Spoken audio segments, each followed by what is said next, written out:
Here we are. Welcome. Welcome to Verified Therapist. It's Kate, Woo. And this is Autumn. and bear with us because this is our very first episode. Been a lot of practice runs.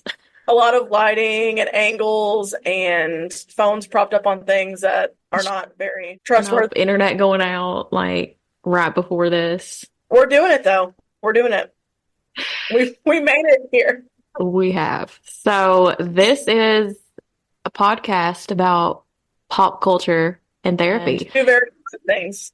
Very important. And Yeah. we intentionally did this to start a couple of days before Vanderpump Rules premieres, season 11. Oh yeah, because we're following that Yes, we from are. the beginning. So this episode might air after the first episode airs, but we're definitely going to talk about it the next time we meet up on the podcast. Yeah. And I just can't wait. I can't wait. It's like Christmas Eve. You know, Bravo's been playing all the Vanderpump Rules episodes, and I've just been binging them, even though I've seen them 100 times. Doesn't matter. Making me really giddy. They're showing like little clips of the new season on their TikTok and getting us ready for it. Sometimes I worry that like I'm gonna watch all these little clips, and then the first episode's just gonna be all the little clips that we've watched, and then I'm already gonna know. But hopefully, it'll have some new stuff in there that I haven't shown on TikTok as teasing.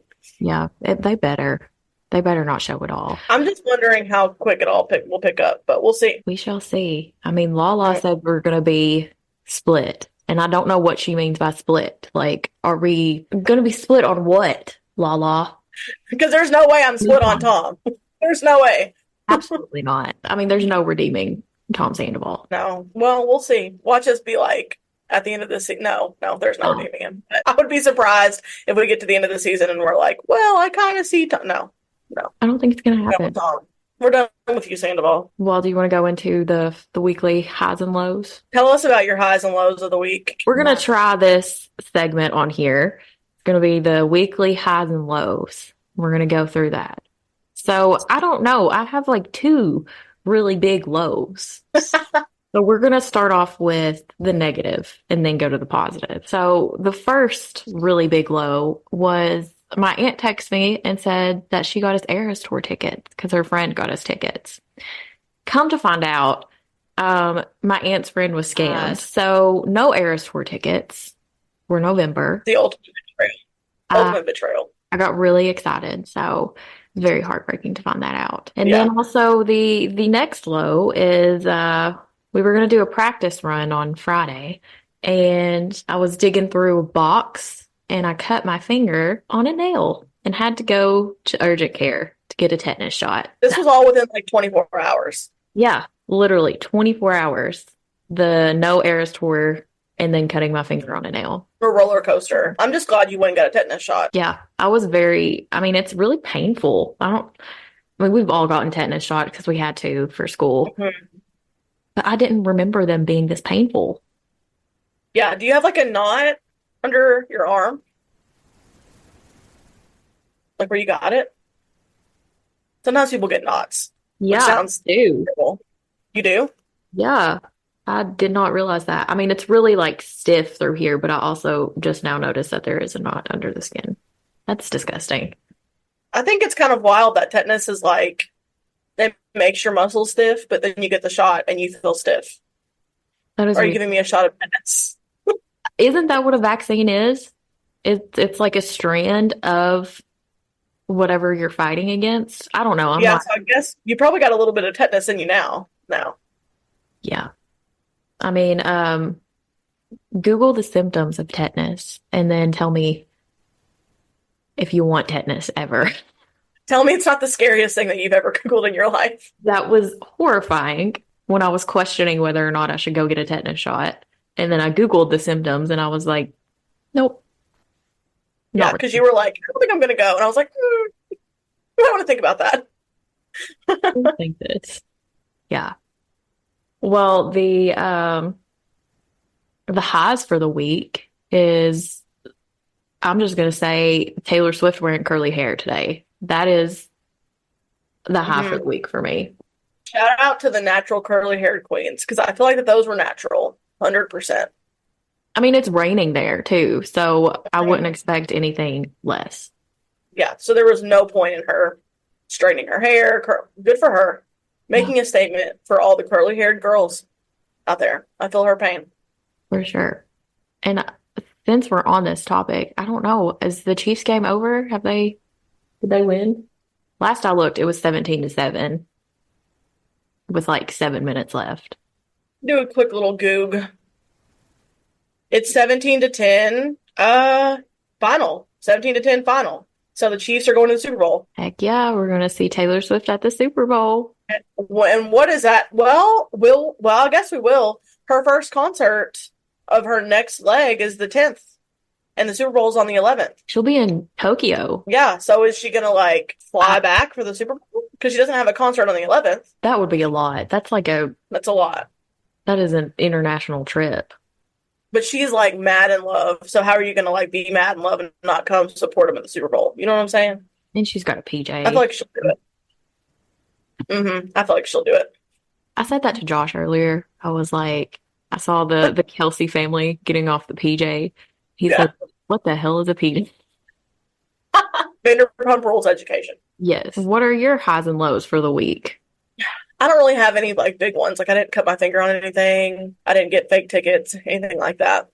I think my low happened this morning, and it's a very first world low. So I'm counting my blessings or however you want to call it. But I woke up this morning and was craving iced coffee super bad. I don't know if you've ever had Sonic's French vanilla iced coffee. Mm-mm. When they make it right, it's good. It's all I wanted. I had deleted DoorDash off my phone because I was like, I'm not DoorDashing anything, but I was like, I'm re-downloading DoorDash for this Sonic iced coffee. I want it so bad. And it got here and it tasted god awful. Ugh. I've never tasted anything worse. Was like the ice melted. No, the ice was fine, but the coffee tasted like it had been, I don't know if they use like coffee like in a coffee pot, but it tasted like it had been sitting there forever. Stale coffee. Yeah, and no flavoring, but the stale coffee. So yeah, that put me down in a hole for about a couple of hours. I mean, that would put me down too. Like, Yeah. I'm not an iced coffee person, but hmm in any kind of coffee, Yeah. I'm very controversial because I hate Dunkin' Donuts coffee. Oh no, me too. Hate it. It's like creek water. Yeah, it's disgusting. It always tastes burnt to me. Yeah, It has this I'm weird not big burnt on it at taste. all. Have you had Seven Brew? I have not. Seven Brew, I've only had their blonde chiller from there. So it's a cold. So if you're not big into cold, you might not like it. 'Cause it's kind of like a shaved ice situation. Seven Brew is so good though. It's so good. Like probably my top coffee place. I have Scooters by my house and I still haven't been to Scooters. You need So, to try yours. So that was my low. We'll end on a high though. My high, which can be construed as a low, but I feel like it's a high, is I got to work a full week in the office. I lost sleep on doing that. So that was a little bit of a low in that. But I don't do well when I work from home. Like I had COVID 2 weeks ago, and then we had a bunch of ice and snow. So I couldn't go into the office. And I don't do well working from home because I live alone and I don't talk to any. Well, I mean, like I talk for work, but like I don't see people, I don't interact. It's just me and Max. So just you and the pup. just yeah. And so I get really depressed because I'm just like in the house a lot. And so like by the time ice and snow were off and I was done with COVID, I was ready to be back in person. So as exhausting as it was, I was glad to be back in office seeing people because it's just hard. You had to socialize. I'm very extroverted. I get a lot of my energy from being around other people. So Kind of a mix of both. Like, what did we call that in school? Like omnivert or yeah. ambivert. Mhm. It just depends on the situation. Like, I mean, I do my sleep time on the weekends. Like, I Mhm. literally love to just sleep and read and eat on the weekend. Recharge. Yeah. That's how I recharge. But then there's some weekends where I'm just like texting all my friends, like, can we please hang out? Yeah. Let's do something Can we immediately. please like just go to Nashville for the day? Yeah. Oh, so fun. Yeah, do something to get out of the apartment or the house for a little bit. Yeah, I was glad. And I have a hard time with telehealth too with clients. Like, it's great for some clients. Like, some clients you do really well.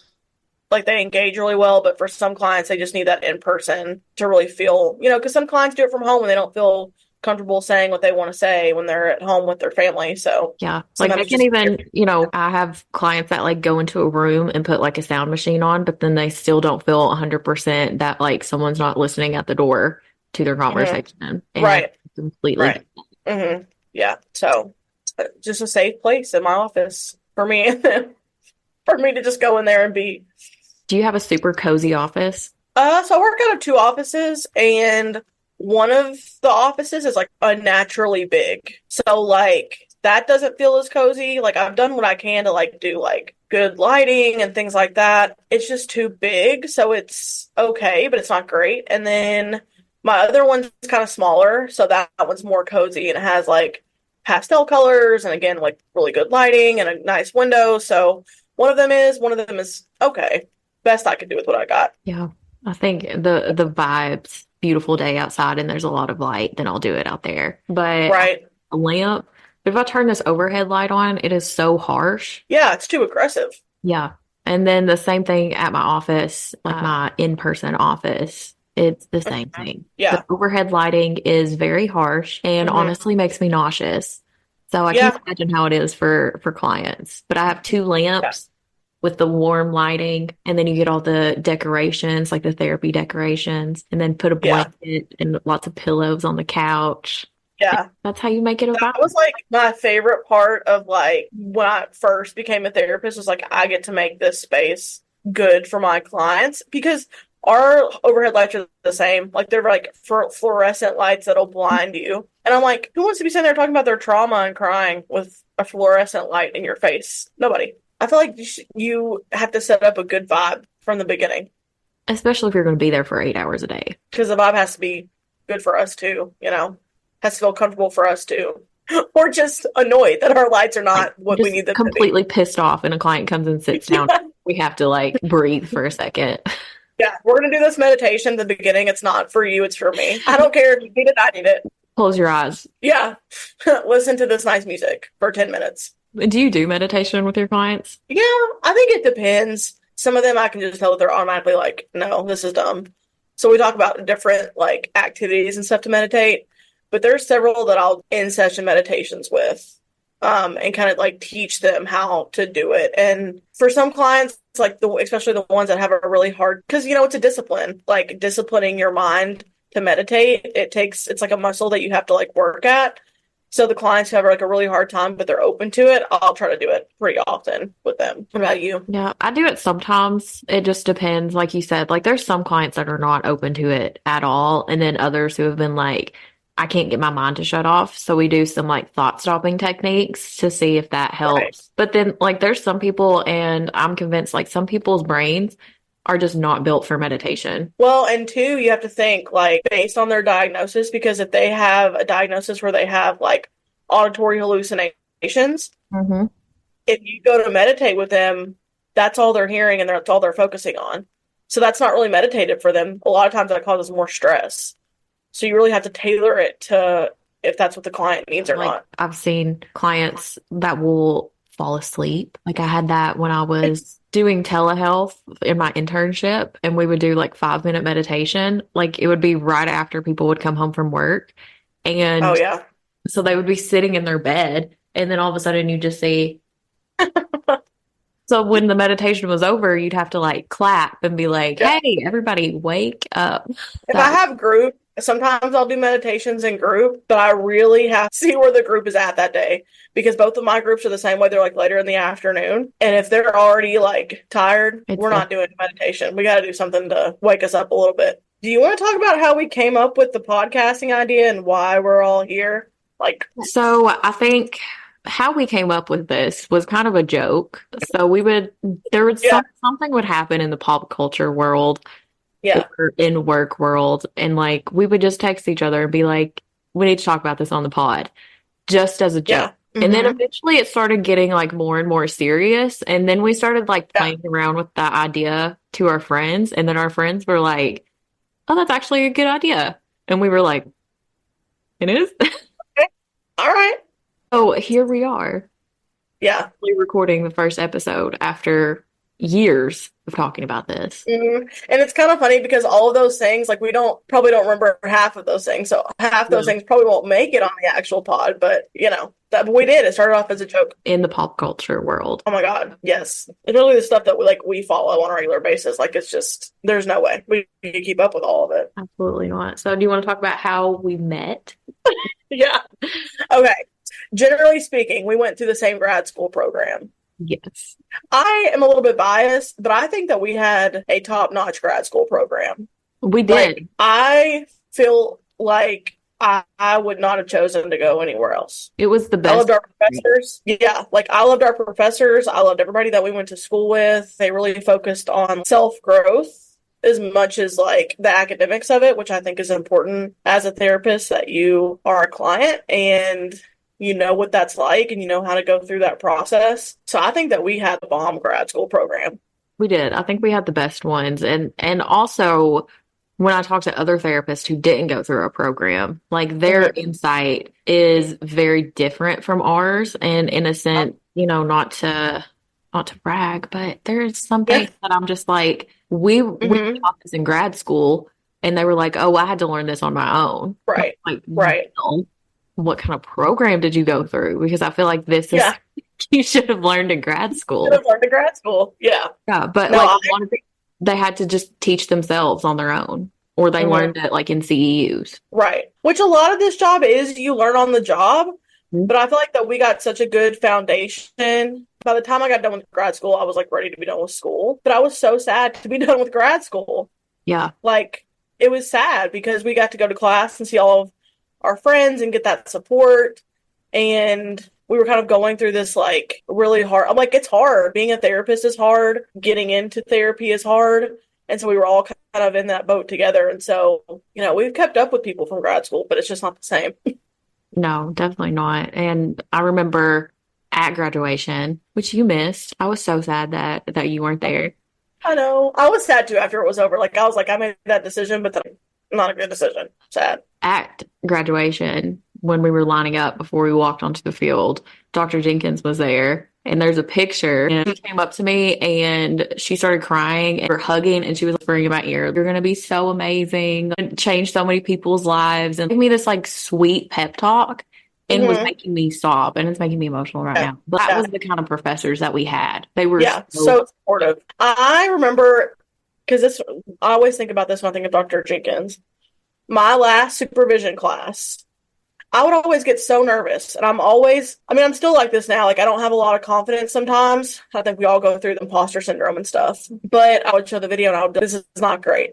And I remember the last criticism, not even that she gave me, was like, I don't know why you're acting like you don't know how to do this. You know how to do this. yeah, I don't know why. And I would remember being like, I don't know. I didn't really realize that came off that unknowing of how to do this, but you're fine. You know what you're doing. And for her to say that, or one of our professors to say, okay, maybe I know a little bit of what I'm doing, That's another thing that I respected about our program is that if we're not, they were good gatekeepers. If you were not meant to be in that profession and they could see that, they would, very how gently. would you say that? I would say gently let you know. Yeah, yeah, they would gently let you know, which is what we're supposed to do. We're supposed to be gatekeepers. So that's what they were taught to do and supposed to do. That class was so much fun, which, I mean, was it our practicum that we started out in together? Or was it? I think it was practicum because we tried to stay with the same people every time. Yeah. So we went practicum and then 2 internship classes. And you get real close with those people, or I felt like you did, because we have to video ourselves doing therapy and then show it for people to criticize Yes. in the best way. You're essentially allowing yourself to be vulnerable and suck at something and let people see that. Just showed, you tried to show like the highlights and everything, but also you wanted to show the sucky parts and the parts where you stuck and didn't know what to say or what to do. And that's how you learn and grow from those situations. But there's a lot of those moments where I was cringing so hard watching myself and then to show it to the class and then watching everyone in the class Cringe as well. sometimes they would cringe and then sometimes people would just, okay, you did that really good. And I'm like, Yeah. what are you talking about? Like, did I? Did I do that Yeah. good? And then Hannah would come in and, maybe this is where you can improve. Yeah. They're like, everybody else is saying that you did really well. And I'm not saying that you did it, but I'm saying that maybe you could do this. And I had that with Hannah for 2 years after that because she was my supervisor, Yeah. which is another reason why I think our program was so awesome was because you could reach out to those professors if you wanted one of them to be your supervisor because most of them Mhm. did supervision. And I reached out to Hannah and I was like, hey, Yeah. can you be my supervisor? I don't know if you remember me. She Tell was me who like, I am. I mean, you just got out of my class 2 weeks ago. Of course, I remember who you are. Like so much time had passed. But you know what? I honestly feel like if we reached out to any of them now, 3 years later, they would find a way to help us. Very Yeah. supportive. Super supportive, even if they were scary at first. I remember being so terrified of Dr. Pence. Yeah, me too, because she knows what Absolutely. the heck she's doing. She does. Yeah. And she's also Yeah. got the military background and everything. So she comes off as very assertive. She's And very strict, hmm but in a strict in a sense, like she will tell you if you're doing something wrong, but it's not intentions to hurt your feelings. It's intentions to make you do better and be the best that you can because right. she can see your potential hmm better than I think anyone else can. 100%. And I think that's another good part about all of our professors. They instilled in us the seriousness of our job. And I think that that's something that a lot of maybe again, not to brag, but a lot of programs that I've noticed don't always instill that Mhm. all the time. But we have a very serious job. We take it very seriously. We take the space that we hold for people very seriously. And I think that goes to them. And, they were very serious about we want you to do better because you could hurt people if you don't. That's always now in the back of my head. You don't want to ever hurt someone Mhm. by by not paying attention to what you're doing or being negligent or anything like that. And because we've seen it with other therapists that probably didn't go through the program. And clients come to us and they say things that a therapist has done, and we're like, Mm-hmm. because I mean, there have been times, it's been really quiet in a session, and all I hear is myself, okay, I should probably say something. But then I hear Dr. Right. Jenkins, and Dr. Jenkins pops up in my head, and she's like, hold the silence. Yeah. Be comfortable with silence. Yes. Be comfortable with silence. We had to do in the very beginning. Do you remember when we took techniques class in the very beginning we had to transcript everything? Yes. Yeah. We had to write transcripts of every single thing that we said, thing that we did for 10 minutes of our sessions. But that really taught me how uncomfortable I was sitting in silence for a long time. I was just trying to fill that space, fill that space, fill that space. But the client might be processing what you're saying, processing their emotions. And so that was also with Dr. Jenkins, where she was like, no, no, be quiet, be quiet. But it's a skill that you need to have. Yeah. What led us to be counselors? Who wants to start that one off? That's a fun topic. I'll start. In undergrad, I majored in criminology and psychology, and I honestly wanted to do forensic psychology, but that didn't Me start. too. I wanted to do that for like a split second too. That didn't start until I think the program started at like the last semester or the last couple of semesters before. And I remember taking a class, and they were like, if you want to do forensic psychology, here is some things.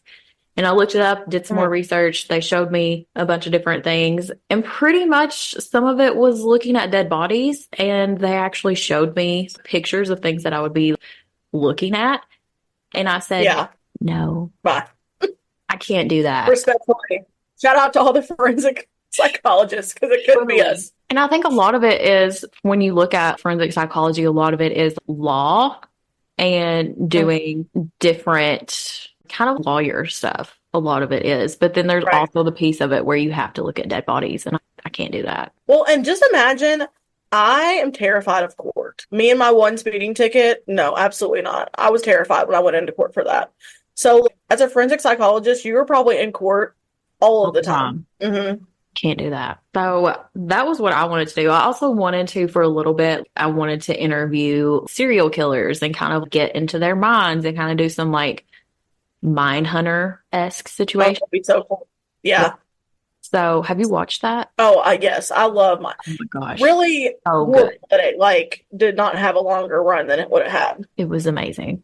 But Hmm. that was what I wanted to do. And Hmm. then I graduated and started doing case management and worked out of foster care. Hmm. And then I realized I was hitting a wall with a bunch of these Yeah. kids that I was trying to help because there's only so much you can do as a case manager. You literally just meet with them and give stuff Hmm. to the social worker and you fill out Hmm. paperwork. It's a lot And of there was resource connection. yeah, and there was just a lot of kids that were coming to me and with severe trauma in those cases. And I was like, I don't even know what to say to you right now. You're telling me a super traumatic thing, and all I can do is be here and be present for you. And being a therapist, now I know that that's one of the biggest things that you can do is just Right. really be that support system. But I felt like I needed to do more for them. So I went into Yeah. grad school with the goal of helping kids. Oh, you started Yeah, off with kids. with super traumatic parents and their experiences with these parents that were in addictions and all of this stuff. And I ended up Yeah. leaving grad school working in addictions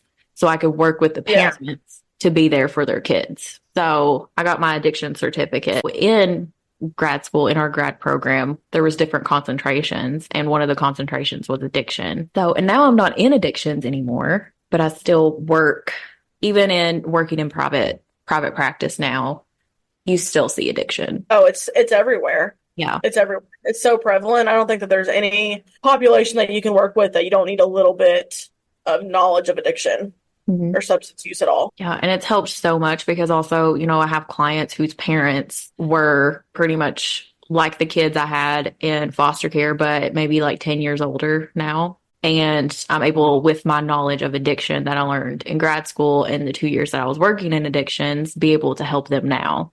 So in a way, it's kind of Yeah. come full circle back to Yeah. what I originally wanted to do. So, except I learned that I don't necessarily like working with kids under the age of 16.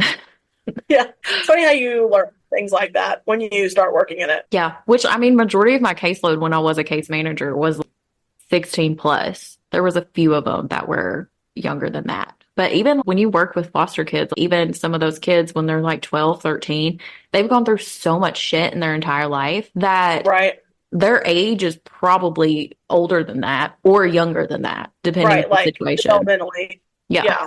If they're 12, but they had to raise their four younger siblings, more than Hmm. likely they feel like they're 18, 19. Right.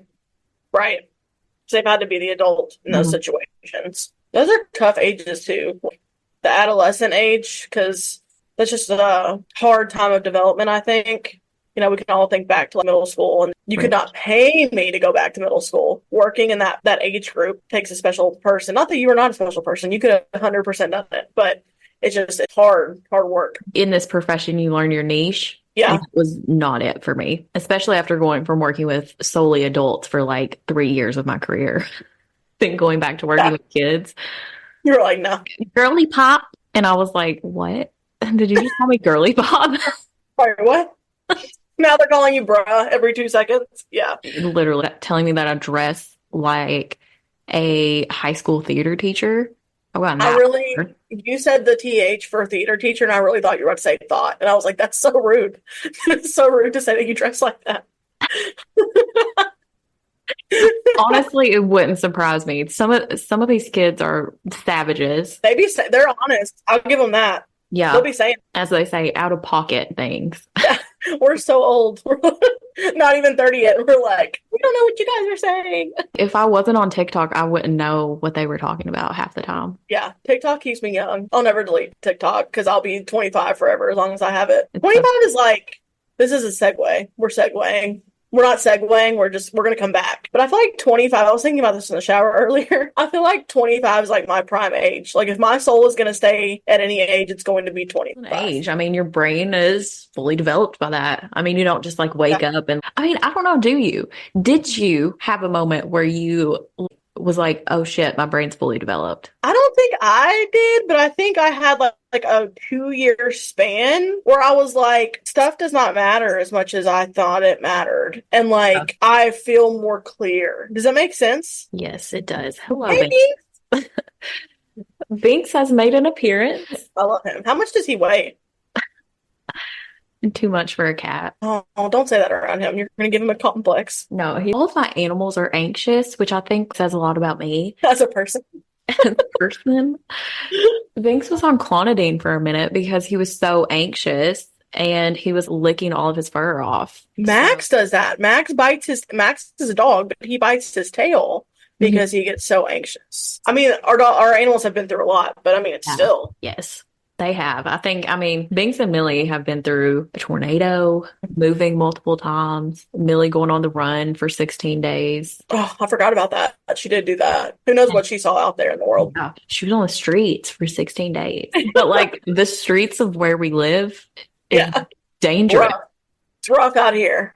She was on a construction site for something Oh, and then was like thanks. running by the interstate. She's not meant for that. She's not, because the first time it got cold was when she came home. It literally froze over that night. Yeah. And then the She was next like, "This is morning she my was at the sign. I'm door. not made for the streets." She was like, "I'm out." She wanted her sweater, the biggest. Spoiled. Yes. Well, we'll get to why did you become a counselor? This is so funny. So, when I decided I wanted to be, I don't know that it was necessarily a therapist, but in the mental health world, I was literally like 12 years old. And this ties into the podcast too. I was watching Celebrity Rehab with Dr. Drew, and I was like, I love this. I think I want to do this 100%. And that's what I wanted to do since 12. But then I got to school during undergrad, kind of had a midlife crisis at the good age of 21, and left school. I think it was my sophomore year. I left and went and got a medical assisting degree. Don't know why I did that. Did not want to do that at all. Then I saw everybody graduate from school, and I was like so sad because that's where I wanted to go to school at forever. So I was like so upset. So then I went back and I got my undergrad in sociology and clinical and behavioral health. I think it was a really long minor, but I wasn't going to go to grad school until my last semester when my professor was like, "You're going to grad school, right?" And I was like, "No." And she was like, "You really should consider going to grad school." And I was like, "I mean, I'll think about it, but I don't think I'm going to." So I literally applied just to that one school. If I get in, then I'll go. Then that means I'm smart enough because I had a lot of validation stuff of I'm not smart enough to do this. So if I get in, then that's where I'm going. And I got in. Wouldn't do anything different, but it was a long journey. I mean, and the professors at our school are very, are you going to grad school? Mm-hmm. You going Yeah, to you grad were going to school? grad school? Well, there was nothing you could really do with like a sociology bachelor's level degree either. Yeah. You would have had to go to grad school for something. Yeah. To make enough money to survive. Yeah, A lot of yeah, those degrees only pay. I think when I first started as a case manager, it was 24,000 a year. yeah. It's not a lot. It's not a lot. If I wasn't at that time 22 living with my parents, wouldn't have made it. You don't make a lot. I mean, mental health. If you go into mental health, anyways, do not expect six figures Mhm. right off the bat. I'm just going to warn everybody. If you're doing like supervision and stuff, you're just not going to make a ton. So I hope you're in it because you love it. Yeah, like with bachelor's level, it's really hard. It's an underpaid role for sure. I think by the time I left, I was maybe making 30, maybe. Yeah. That job was very rewarding. So it Hmm. was worth it at the time, but I did have to live with my parents to be able to Yeah. survive.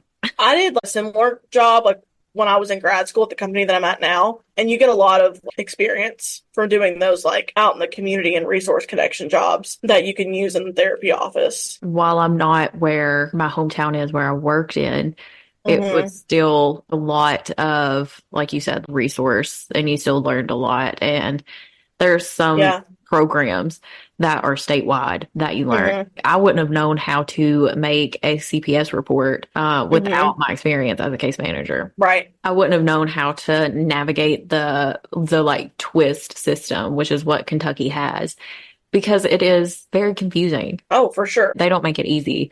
Also, wouldn't have known like the phone number. Like I have the phone number stored in my phone for the like after hours if I needed to make a Right. report after hours. Yeah. There's so much. And also wouldn't know a lot of the Kentucky state laws without that. So Uh-huh. especially the Kentucky domestic violence state laws. Right. So Yeah, 'cause you're not allowed to report that now. I mean, if it's an adult. nope. So, and then just boundaries that you learn. Boundaries are so important to have in any position in mental health. You learn a lot of that when you're getting in that first, because we're there because we want to help people. So I think sometimes we're not the best at setting boundaries just in general, just because we want to help and we want to be there.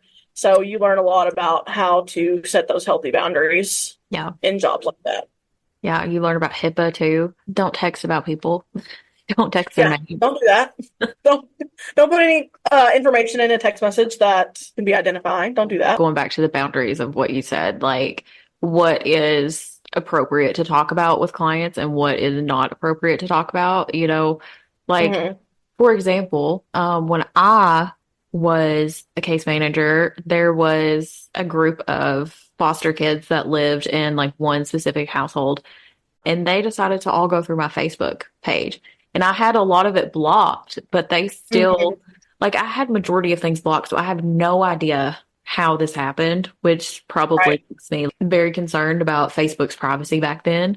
But they found a bunch of like pictures from college and was asking me very personal questions about the people that were in the pictures with me. And I was Oh God. like, that's all blocked.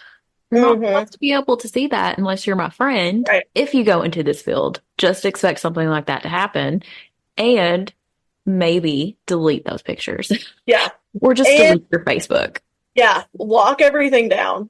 Yeah. 100%. Because clients don't mean to. Like we don't they just are they feel connected, they're close Curious. to you. Yeah, and they're curious. So like we have to be the person who's like teaching those boundaries. I've had clients even now add me on Facebook and I have to have that conversation of, we can't be friends on Facebook. This is a therapeutic relationship and do it in a soft way where it's not I don't want to be friends with you on Facebook. It's not an appropriate thing. Mhm. And that protects the client, but it also protects the therapist so that you don't feel like that your personal life is being bled into by your Yeah. job. Yeah, let's talk about the weekly stuff that's happened. In pop culture world. Can I tell my Michael Sarah stuff? Yes. This is eating at me. This is eating at me since the beginning, since I've texted you, because it just doesn't make sense. It does, but then it doesn't. I'm gonna add the picture. Okay. Yes, add the picture and Dumois posted it, Hmm. which is pretty accurate a lot of the times.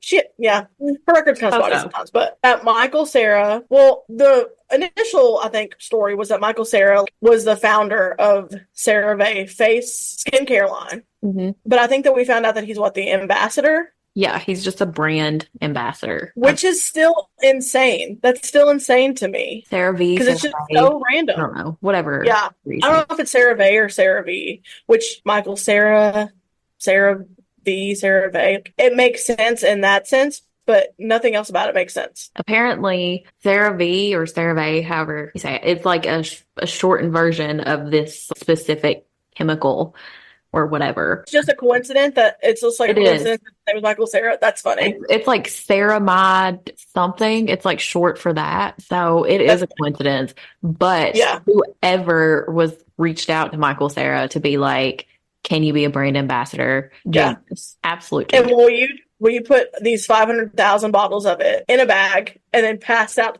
to the people on the street of New York? Absolutely genius. It's the best. Like, I don't know why that information just is so close to my heart because I'm not a big Michael Cera fan. I only know him from Superbad. I mean, I have CeraVe stuff in my bathroom, but I'm not like, I think it's just so random. I think that's why. It's super random, but I love it. And he's just like Yeah, this. He just looks like the nicest person ever. he does. And you know what? I'm going to start paying more attention to his skin, Hmm. is what I'm going to say. We'll see Yeah. how good his skin is. Can you see him just walking up to you on the streets of New York and being like, hey, do you want a moisturizer? It would just be in the softest voice ever. Yeah, it would be. And his like puppy dog eyes too. His curly hair, 100%. I would be like, yes, thank I'd you, be like, pass Sarah. out. He'd be with Billy on the street passing out CeraVe lotions. Can you imagine him, Billy on the street? Has he done that? Because I would love to see that because he is so not an aggressive person and Billy Eichner is Right. aggressive. It's so aggressive. He would be like, do you know who Michael Cera is? And they'd just be stunned. And he'd be like, oh, forget it. And take off. And then Michael Cera would be like, He's okay. just standing there with like, his little bottle of CeraVe. Oh, I love Billy on the So, street. What do you have? Give me your pop story of the week. Well, we have probably more than one, but tell me. we have quite a few. Yeah. But let's start with the Taylor Swift AI and the stalker. Listen, I was thinking about this when I was walking Max today, just how terrible it is. Even if didn't love Taylor Swift as much as I do, that's a terrible thing to happen to anyone, especially a woman. Like, that's just a violation of privacy. And I just feel bad for her because it's terrible. And this isn't the first time something like that has happened to her. Right. It's the first time I think with AI that people have been just taking her face and doing all these horrific. Yeah. I don't even know. I don't even want to talk about exactly what those pictures were, but Right. it's not the first time that someone has used her face and her body in such a graphic way. Because Kanye West did it in his famous video. Oh, I forgot about that. He did. Yeah. And which was absolutely just even more of his son in disgusting. the face. Yeah, Yeah. like I feel like that's even more because the last person to do it this publicly was him. And he's been somebody who's just consistently shamed her and put her into this really bad headspace. So it's screwed up. It's such an invasion of privacy. And I mean, what we have to look at in 2016, it made Taylor go into hiding. This whole situation made her go into hiding. I think she's grown from that, and I don't think she'll go into hiding like that again. But I wouldn't blame her if she did, just for her own mental health of like, I'm going to do these shows, but you're not going to see me on the internet. To kind of pull back a little bit. I'm with you. I don't think that she'll go into hiding per se, but I think that the thing that sucks the most about all of it is that she is at the height of everything right now. She's in a super seemingly happy relationship. She's at the height of her career. She's never done better. This concert is killing it. And now we're going to do this. Now we're going to bring her down. Like, I don't know. But I mean, you see that all the time. It's just the super misogynistic thing to do of like when a woman is doing good, we're going to A, sexualize her, and then 100%. B, try to tear her down Right. and kick her off this pedestal that she's on. Which I'm sure that there's a lot of like male football fans who are like, well, that's what she gets and blah, blah, blah. But people are disgusting. And but a good thing about Tree Payne is she made it unsearchable, like Taylor Swift. Unsearchable on Twitter or X, whatever the hell it is. She's really out there doing the Lord's work because she works her ass off. She earns that money that Taylor, I'm sure, gives her because she is a good publicist. Hey, it's the fiery red hair that does it. Yeah, it takes care of business. Yeah, you see that red hair coming at you, you're probably going to run the other direction because she will shut you down real quick. I mean, we saw that happen last month with Dumas. Oh my God. Yeah. When she was shut that down quick. 100%. And she did it as herself. It wasn't like Taylor's reps. No. Tree Payne came out and against it and was like, no, we're putting an end to this now. In the other Taylor Swift news, the stalker that she has was arrested. And I looked it up. So he was there 3 times in 5 days, and then he finally got put in jail, but he's been there 30 times since November, and he's just now undergoing a psych evaluation. What are we doing? What are we doing? That's not okay. No. Why did it take essentially 33 times for this man to undergo a psych evaluation? Not be in jail for longer than 2 seconds to where he continues to get out and go back. Yeah, which is absolutely terrifying for her. And for the people that are out there that say her being on a private jet is doing all this damage to the earth and everything. This is Taylor Swift. If she has these stalkers showing up at her house, could you see her on a commercial flight? That would be absolute chaos. There's no way that she can fly commercial. Same people who are like, why is she going to these football games and she's in a suite? Why can't she just be in the stands? Because she would literally get mauled in the stands. Like, she cannot do what Kylie Kelsey does and be in the stands.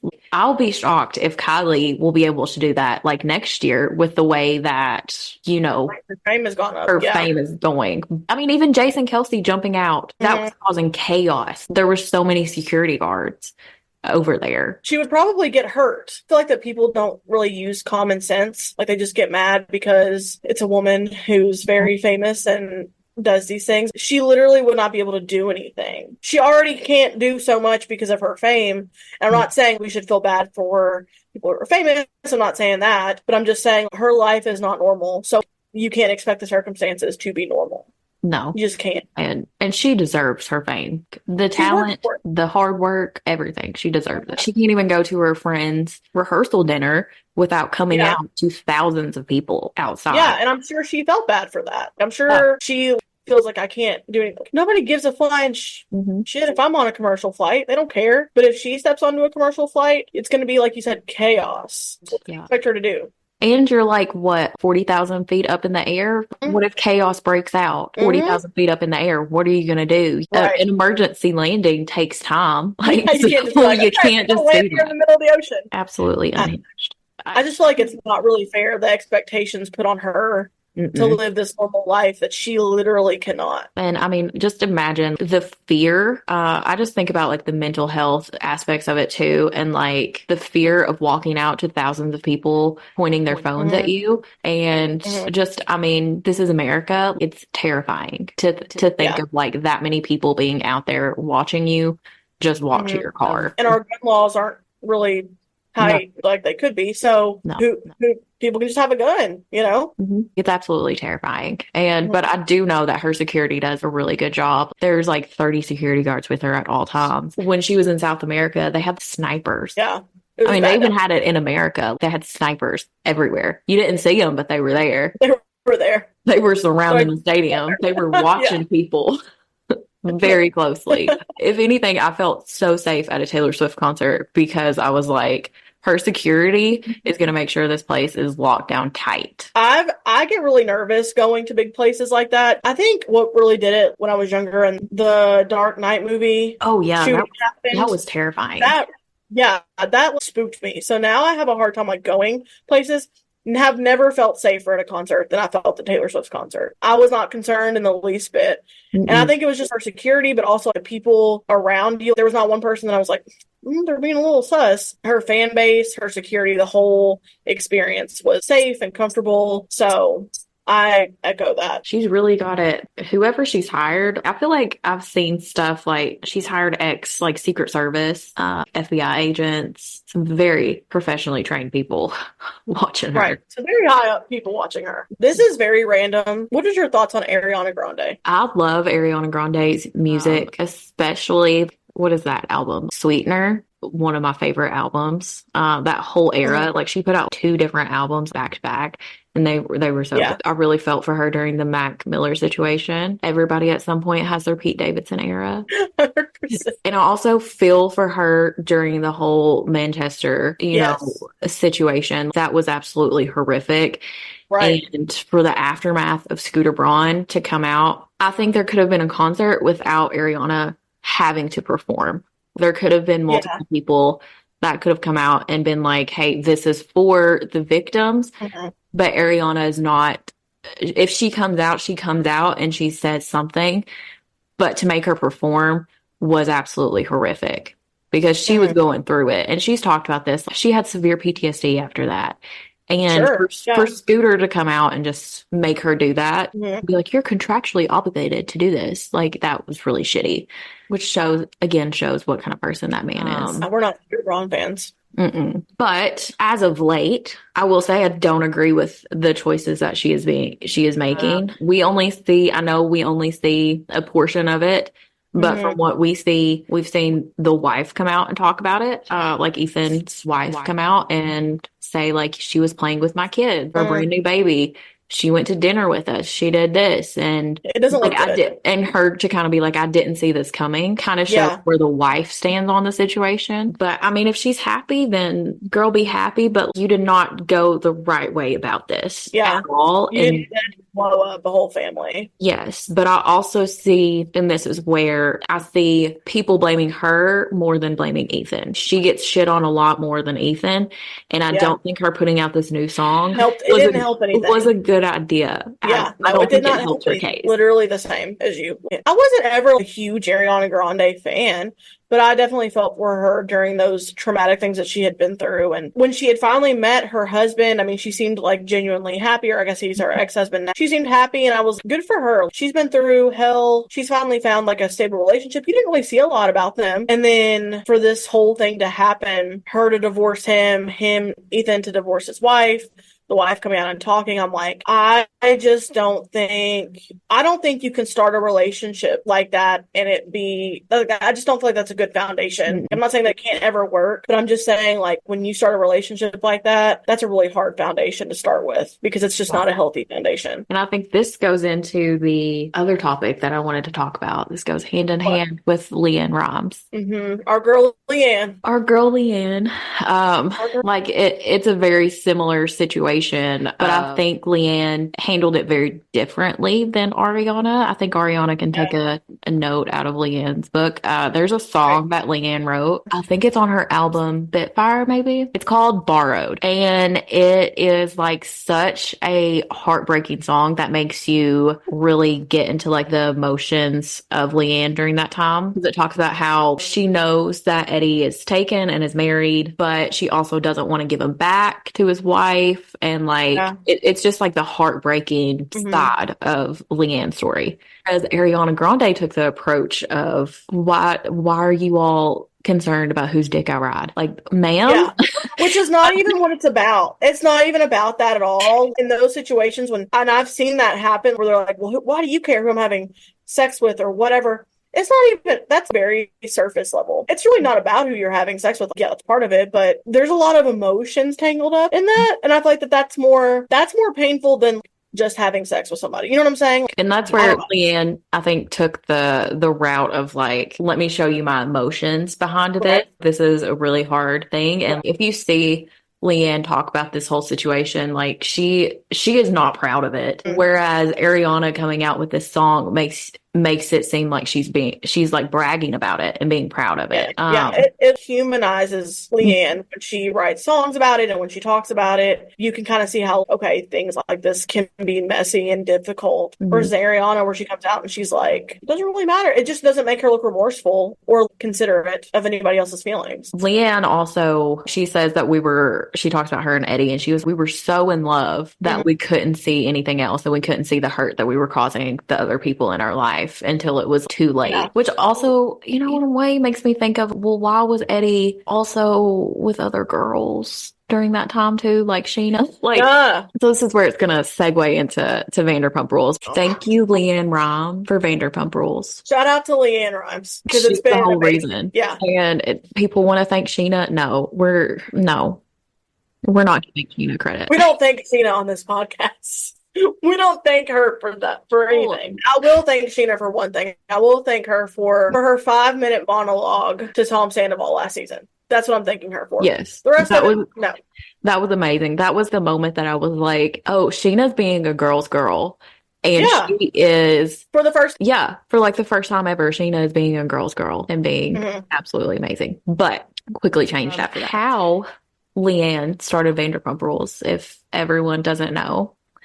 Oh yeah, let's go So into we will go into this. LeeAnn Rhymes was married and went to go film this movie with Eddie Cibrian, who was married to Brandi Glanville. And Brandi Glanville is a housewife. that. Well, she became a housewife after this.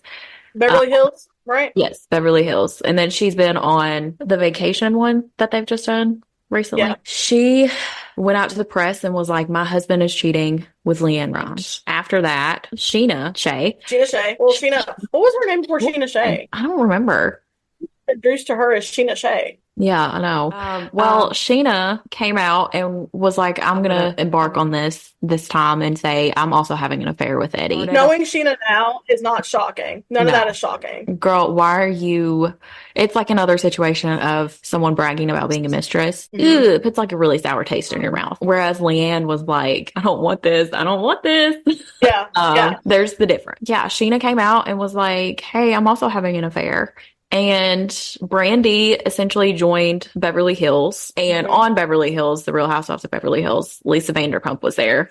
And Lisa owns a ton of restaurants. And Sheena just so happened to be working at one of the restaurants. She was not working at Sir. She was working at another restaurant at the time. But she moved over to Sir when Vanderpump started. But one of the first crossover episodes of Beverly Hills into Vanderpump Rules was Sheena and Brandi talking about Sheena's affair with Brandi's husband, Eddie. But essentially what it is if LeeAnn and Eddie hadn't had their little affair, it's like pushing 20 years now that they've been together.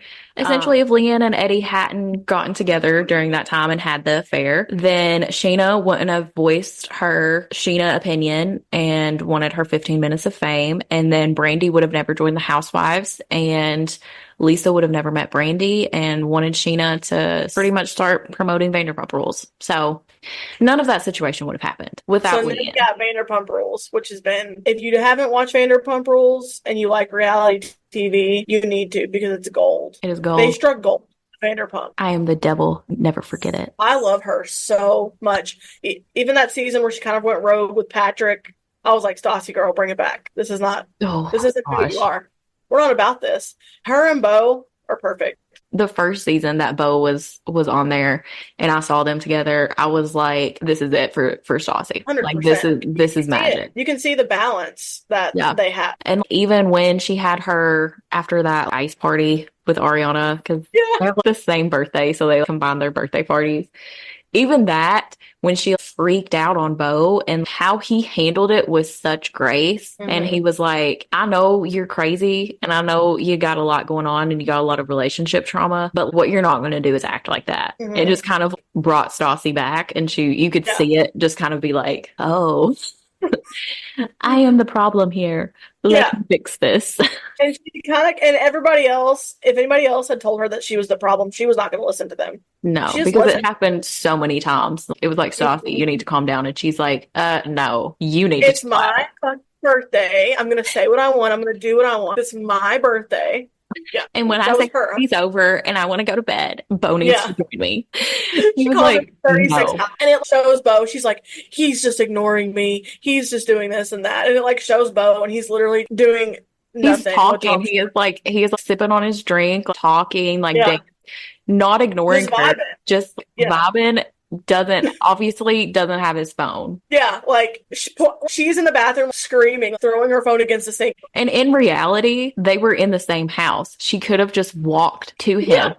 You didn't go anywhere. You weren't 2 miles down the street. You were like 100 feet from him. Yeah, and you could have walked down there, but you didn't want to. You already had cameras on you. Just go ahead and go. I'm kind of glad for her sake that she did not, because she would have been. She would have been really unhinged in that moment. We love Stassi. We do. She's a queen. I kind of wish she would go on the new show. I get why she's not, and I do feel like that she's kind of past that part of her life. I feel like now she just wants to focus on being a mom and her podcast and all the other stuff that she's got going on. But I'm gonna miss her on the new show. I would be more invested in the new show if she was on it. I don't know if I'm gonna watch it or not. I don't know where I stand. I don't know. Like I said last night, I mean, we got Doute and her man, and then Brittany and Jax, and then those other people that I don't know who those other people are. I'm so excited for the other people. So excited for them. That's what it should be called. It should be called like Vanderpump Cast and the other people. I mean, Jax and Doute are such villains. I'm curious as to how it's going to go, especially with the other people, I calling them the other people. But if they are villains too, is this going to be, I mean, I didn't watch the House of Villains, which I should have, because I love Johnny Bananas. But I don't know. Is this going to be a House of Villains? I also love Johnny Bananas. I just thought I should put that there, that I also love him. First of all, Jax was gone in 2 seconds on House of Villains.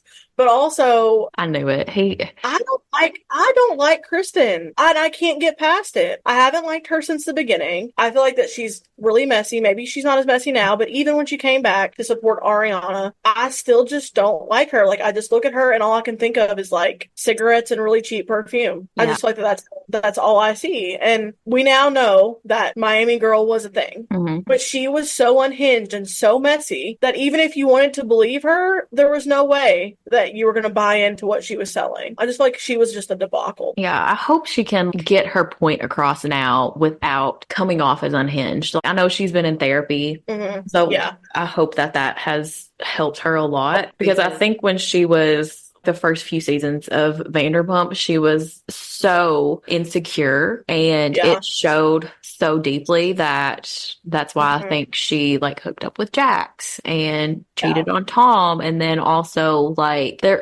what's come out is she cheated on Tom just as much as Tom cheated on her. It was it was a lot. It was a very chaotic, toxic relationship. But I think also she was in that cycle, that toxic relationship cycle that they were in was really bringing her down. And then That's true. when Yeah. she got out of it, I feel like she was better, but then she kept getting into more toxic relationships, which is what, I mean, we see that with clients too. They go from one toxic relationship to another.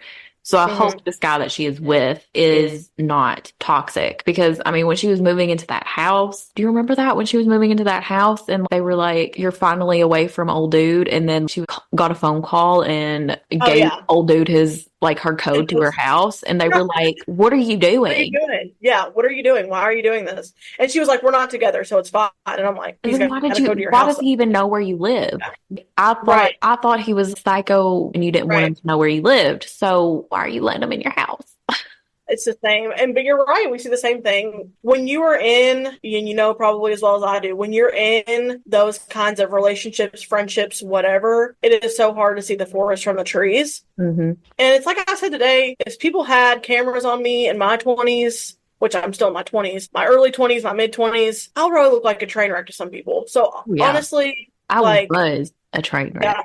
yeah, you got really close to the microphone. You're like, just to make it really Just clear, to make it known, I was, I was a train wreck. yes, but I've gotten, this is to everyone who knew me in college, I've gotten a lot of therapy myself, and I'm not that person. The verified therapists are brought to you by two therapists. It took a lot of therapy. We And are healed, girl. That kind of makes me have a little bit more empathy for Kristin too, just because when you are that insecure, when you're in that space, it does bleed out into everything, and maybe her therapy has helped. yeah, I need to watch that episode that she does on Nick Vile's podcast Yeah. because she was on there. So I want to see like the Gotta go change, check like the replays if I out. see change in her. Yeah. But I think number one, getting herself in like a healthy relationship, which I really hope it is. This is my hope for Kristin is I hope she knows that she is worthy of a healthy relationship just because of all the fucked up shit she Yeah. did in her past.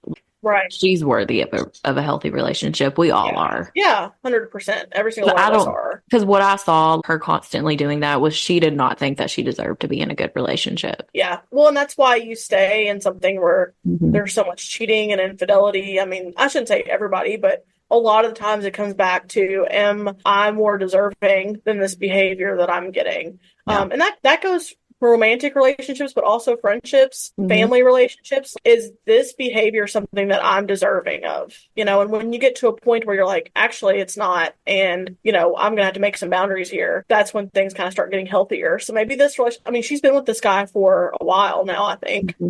So maybe it is a healthier relationship for her. I hope so. I hope so And too. also just, early 20s relationships at times can be unhinged. Hmm.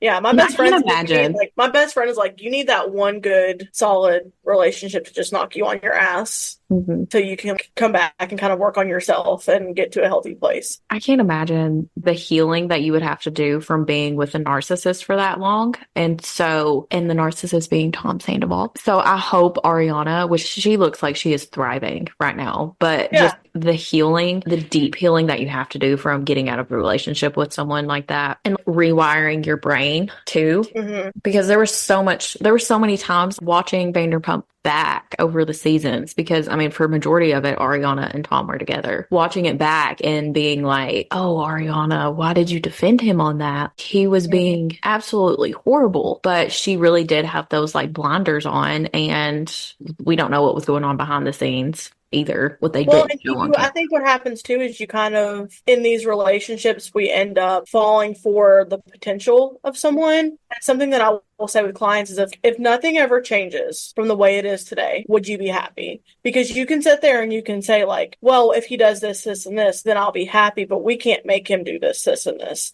And so like, if things are the way that they are right now, forever, is that something that you can stay in? Because a lot of times we do find ourselves being like, we romanticize and we come up with these images in our head of like what it could be, and we get kind of stuck on that. And I think that Tom did that to Ariana some too, because I think that the kids and the marriage thing, she made that clear from the beginning that that's not what she wanted, but he stayed with her, and every time they would have a conversation, it'd be like, well, maybe you'll want kids, or maybe you'll want to get married. And I just feel like that they both fell in love with potential of the other person, and it just did not go well. It went south. I could say the same thing. I don't know if you've ever watched How I Met Your Mother. A little bit. It's the same thing with like Ted and Robin, which is why I don't like the end of the show, because not to like spoil it. Spoiler alert for those of you who haven't, in the 10 years since it aired, watched the season finale, like the show finale of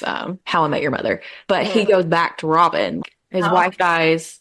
It ends up like the whole show being about him and Robin and how he is telling his kids that he wants to be with Robin. So it's not even How I Met Your Mother. Like, the mother is the last. Like it is, and then they get to the end and they're like, there's the 9 seasons of the show. And then all of a sudden, it's like the last season, season 9, is how he met them. Yeah, the whole show. Yeah, it's wild. Either way, you see over the years, like Robin is focused on her career. She has said blatantly multiple times to Ted, I don't want marriage. I don't want kids. And then he's still just like, well, you'll want it. He still like holds out hope. And she says it at one point to him after Lily and Marshall have their baby. She's just like, you literally go after all these girls knowing that you're not going to end up with them and knowing that the end result is going to be you guys breaking up. So do you want to settle down? Because she was like, you went after me knowing I didn't want to get married and have kids. You went after this other girl and she was already married. You know, you went after all these people, which I think this segues into what we want to talk about next week. And we can talk more about it. TV shows and all of that. Anyways, I just personally, I'm not a fan of Ted, and I think he is very toxic. He has a lot of toxic traits, and he pisses me off frequently throughout the show. I see the red flags. Not a lot of other people see the red flags. Like, but I'm a therapist. I'm trained on how to see the red flags, so I'm seeing the red flags. Like Ted is a walking red flag. And he gaslights all the time. 100%. We can talk about that next week and talk about kind of like, I think we're getting better, but I don't think that the media always does a great job at portraying mental health, at portraying toxic relationships, at, you know, all of these really important topics that everybody deals with. I just don't think that the media has always done a great job at doing that. Definitely not. But then there's also some that they've handled really well. Yeah. Like there's some aspects of like even books showing PTSD really well. What we want our audience to do, which our audience might be 2 people, we don't know. Are very, very, but a very important 2 people. Very important 2 people. But we want you to send in like TV shows, movies, books, whatever that show mental health and how they've been handled, good or bad, and also relationships. If you don't send them in, we're gonna come with come with them anyways. So we've got some up our belts anyways. Yeah. In our up our belt? In our up belt? Our sleeve. Up our sleeve. Up our sleeve? Okay. In our belt. We've got it somewhere. In our belt, up our sleeve, whatever it is, we got it there. So do you want to end with an intention of the week? You know, my intention of this week is really to be present. Not always great at that. I kind of try to rush through the week and get to the weekend. But, you know, I find days that I really spend present at work and present with my clients and kind of slow down a little bit. Those are kind of the best days that I have. So I think that's my intention this week. Be more present in what I have going on and not get lost in just the routine of it all. That's a good one. What's your intent for the week? What is it? What if I go with something like completely opposite of you? Do it. My intention for the week is actually follow like my healthy Whole30 diet. Yes. Because that's literally the only thing that makes me feel energized throughout the week and like able to function. That's some good self-care, you know? It is. Discipline. The Whole30 diet has helped me. It's not for everyone, but it works well for me. I'll be your accountability partner. I'll be like, are you following your Whole30 diet this week? You shall see. Yeah. So I have faith in you. You'll do great. Thank you for tuning in with us. We will see you at the next episode. Yeah, whenever that is. We're figuring this all out. So stay tuned. We will figure it out. Follow our Instagram page to figure it out. We'll post everything there. Yeah, we'll post everything there. Everybody have a good week though. Bye.